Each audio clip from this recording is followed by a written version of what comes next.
What's going on, everyone? This is Cameron from Myra Mind Co. And today, as you see by the title, it is How Did I Overcome My Mental Episode? So I'd advise you guys, if it's a little bit heavy, what I mean by a little bit, I mean by very heavy. It's definitely something that I haven't spoke about with anyone. It's not anyone, like no one knows about it, realistically. And this is why I made Myra Mind Co. because it's being able to talk about this difficult situations and how to overcome those things. And life's a mountain. There's ups, there's downs. Unfortunately for me, or fortunately for me, I've had to deal with a lot of stuff at a young age that people wouldn't have to imagine of dealing with, and it's a blessing in my opinion. And it's more of a story time video of an explanation of like what happened and how I handled things in the moment, and I'll explain it in every single detail. So we'll start off, give it a timeline, and I also won't name names. So back in 2021, I was a 17-year-old boy. I was a senior in high school. So I was, like I said, I've spoken on it prior that like I didn't have much like direction back then in high school at all. Um, I was talking to this girl for a couple weeks, and in that span, like my life wasn't going good at all. There was a lot of problems going at home with my mom and her boyfriend. Um, so I think my problems, I relied on this girl to try to save me from my problems. And unfortunately, things got so out of control that I like lost my temper and I ended up getting blocked. So my mind was already like too far gone, and I wasn't succeeding in school. Like I had no motivation to show up to school at all back in the day. So it was definitely a gut punching experience that I'm thankful for now. And in my head, I was going through a lot of stuff, a lot of abandonment problems due to how I grew up with my family. Unfortunately, I put that all on that person, and it was a big problem. Anyways, back to the main actual episode, what led up to it. So, one day I was at home, and my mom's boyfriend would constantly like bark at me and like call me names, and I was already in a really bad mental state. I was addicted to weed, was drinking a lot, vaping. There was a lot of problems there, and he was talking crap in the room, and my mom was there as well. So I was like, listen, like if you're gonna say something, like say it to my face, like straight up. And he came out of the house, or not of the house, sorry, out of the room, and he charged at me. So he like pushed me on the couch. He used his knee to try to like pin me down, and he like held me right in the neck. So he didn't like throw any punches, but like he was trying to choke me. So I had to kick him out. I had to kick him in the nuts like 10 times to just get him off of me. And then after that, I went downstairs, and my brain was just like, what the fuck just happened, realistically. And so what I did is I called the cops, and I went back upstairs and just started swinging at him as hard as I could. I was so angry, and you'd think that he would get like kicked out right out of the house, but no. I got kicked out of my own home because I got attacked by a grown man that couldn't handle his emotions. And so that's where the journey starts. It was a journey of me hitchhiking for a month straight.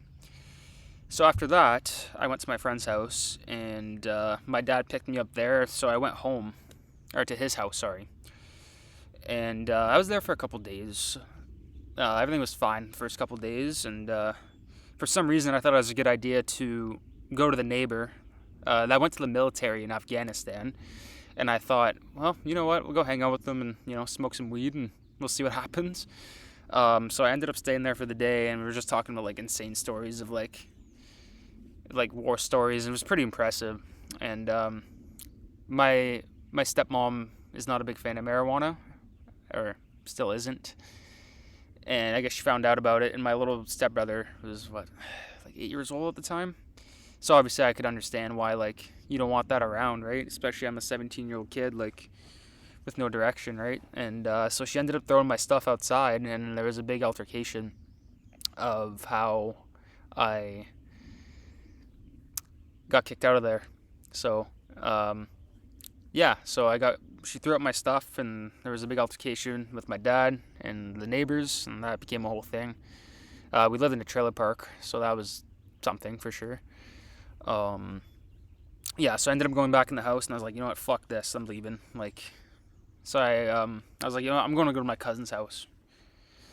And yeah, so anyways, my dad drove me the next day to the cop station on the way to my cousin's house, and obviously the cops were like, he's not doing anything wrong, he's like harming anybody and or himself. So um, yeah, so the cops let me go, and my dad dropped me off at my uncle, aunt, and cousin's house. And this is the part of the story where it's very heavy.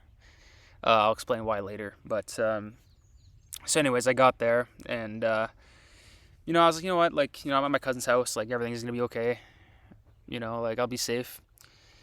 And this was like, keep in mind, this was like during COVID time, so it was very intense. Um, yeah, so I was there for a couple days as well, and my cousin at the time was a very violent person. Um, I don't know like what his problem was per se, and like what his disorder was, but he was also like very known to be aggressive very often. And yeah, so there was the one night where we were playing UFC in his room, and he looks up to me. He's like, "You want to fight?" And I'm like, "No. Why would I want to fight? Like, I've already been through enough shit already." And I was like, "You know what? Like, no, like, I'm good." And then he grabbed me, and then he was trying to choke me, so I had to get out of it. And then he smashed my head on the floor right after that.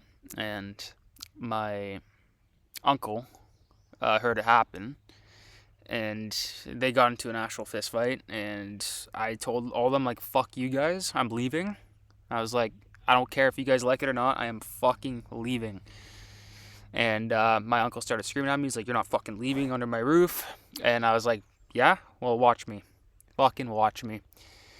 So, anyways, the day after, they just got a new hot tub. So I was kind of like strategizing my exit at the time. And yeah, they were all outside. They took away my shoes, and I had 3 bags worth of stuff. And basically what I did is I waited for the right opportunity. I booked it, and all 3 of them just chased after me. So I was like running in the neighborhood without shoes with 3 bags worth of stuff. It was definitely intense for sure. And yeah, so for some reason after that, I was like walking, and this guy seen me, and he was a priest at a church. So I stopped at his house, and he looked at me. He's like, what happened?" And I explained what happened. This guy gave me 1980s shoes, just like these old black shoes, food, and water. And it was very random, especially after something like that. Like, I just did not expect it. And my aunt on my mom's side ended up picking me up, and I ended up going to my actual friend's house, back to my hometown where I live. And I think from that span where I got kicked out to then, it was like a 3-week span. So yeah, from there, I got there, and at that time, the cops were already on me. They were checking on me every day. They thought I was suicidal, that I was going to hurt other people. Obviously not. I'm just, I was hitchhiking, and, there's a lot of shit that happened there. So obviously, I don't blame those parents, like, they seen the cops show up so many times, and I was just chilling. And yeah, so the mom ended up sending me back home, and my mom didn't want me back home, so I ended up going to my grandpa's house, my neighbor's house. Like, he's my neighbor. And that night, I was just relaxing. It was like the first night I relaxed. 2 cruisers pulled up, and they picked me up, cuffed me, brought me to the mental hospital. And yeah, so I went there for a couple days, and I was like, why the fuck am I here? So basically, I got the help I needed, got off the drugs there. What was I gonna say? I was there, and they prescribed me on this like severely heavy medication that like numbed me, numbed me for all my emotions that I had of the situation. And yeah, it was crazy. And like, I remember those days, and like, everyone thought I was crazy. Like, everyone thought I was the bad guy, the crazy guy. And in reality, I was just a guy struggling, trying to find direction, and I just needed love in my life, really. Like, and so anyways, I got out, and I went to my dad's house for the summer, and I completed my high school through a co-op, still during COVID time, and that's when things started getting better for me, and I ended up getting back home in August, and at that time, I quit the weed. I was still vaping, but I quit the weed, and my mom's boyfriend was still there, and they broke up for a couple of years, and they got back together a couple of years after that, but that's not why I'm talking. Um, yeah, so from there, I started rebuilding slowly but surely. Tyson, if you're watching this, man, thank you for everything that you've done for me, especially, like I was at my lowest. I had no social skills. I had no direction. I thought I had nobody in my life, and thank you. You were at my house for 2 weeks, and presence is the most important thing there. And even if we don't talk much today, I'm beyond thankful because you basically saved my life, man. And yeah, and then back to the cousin thing. So this is where things get interesting. So I say about a year after that. I'm not gonna go into full detail, but so basically what ended up going down is that there was an altercation that happened there, and it was considered as a homicide-suicide. And so basically what happened is that the parents bought him a gun, and he ended up shooting his mom and dad, and then himself. I was in that house, so that could have been me. That could have easily been me. And it, like, devastated my family, like, terribly. So, like, there's one loss, but imagine three. And yeah, it was definitely not an ideal time for my family and I. But part of me felt like relieved in a way because that could have been me, and I could have been dead. I could have been over with, and luckily I survived it. And those moments, and it was crazy. It's crazy. And at the funeral, I spoke at that funeral, and I made a montage video for him. And I didn't have to do that. I didn't have to, like, be the bigger person there. I could have easily said, go fuck yourself.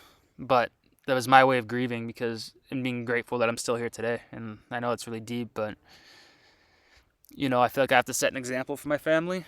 And especially, like, for my grandma. Like, I'm the only grandson now. So, not that I have a lot of responsibility, but I feel like I have to set a positive example and really make the positive out of our family because that devastates people. People don't know how to grieve that. They don't know how to, like, deal with that. And luckily for me, I'm okay today. But I think the main thing that I've learned through that time is you always live to fight another day. It doesn't matter how bad it gets. You fight, and if you have a chance, you have a chance. And sure, my mind was scattered at the time, but survival was my instinct there. And that's why I think leading up to today, I isolate and I journal a lot. Like, I've journaled over like 600 pages worth of shit. And with journaling too, it helps me process emotions better. And I've grown so much since then. And like, there are other situations, especially on my breakup, I didn't like that situation sucked, but it was not as bad as what I dealt with there. Especially dealing with loss and then getting all crazy. And it was just like a deja vu moment because, like, everyone thought I was the problem, and then that happened, and then everyone realized I wasn't the problem. So I severely got underestimated there for sure. And yeah, that part hurts. It hurts a lot, but at least now today I'm fighting. And another thing I learned was having patience with myself and understanding that I'll get through it. I got through it. And I feel like today now I feel like I have no fear for anything. Like, obviously everyone has fears, but to, like, achieve something, I have no fear whatsoever. And I've lived it, and to me, like, little problems for people, it's nothing for me. That's why I analyze so much. That's why I think about life so deeply, because if it wasn't for those situations, I probably wouldn't be doing this right now. But I did learn a lot of good skills, so yeah. And I feel like this one's gonna cause some shit because it's personal, a lot of family stuff there. I'm hoping that from this video, my family could get some inspiration out of this, and someone else that's struggling to find themselves and that don't know what to do with their lives, or if they're going through a traumatic experience like I experience. Please use my story as inspiration and not take notes, but also you could do it. You guys could do it. You could overcome anything you put your mind to, and that's why Our Mind Co is there. Mental health is such a problem where it's not treated properly. I've explained it in my own situation with the medication being neglected. That's how social media is like treating mental health or people alone. And it's like, it's not promoted, it's not shown. I think my way has like an alternative way of dealing with actual mental health stuff, because Iron Mind is more of like, go through it, but also feel your emotions. So that's why I talk about the things I talk about today, right? So, but yeah, no, if you guys really enjoyed this video, please give me a like and comment. Like, let me know what your thoughts are on that. I know it's deep and it's years in the making for me actually explaining this situation. And I'm grateful that I can, because it's going to help me move forward a lot more now and progress even more. And I have some good videos on the way as well, especially with interviewing other people. Like, Iron Mind Co is not just about me, it's about a community and making sure that we can help people and save their lives. And you guys are going to see more content down the line. But yeah, thank you very much. Love you guys all. Thank you.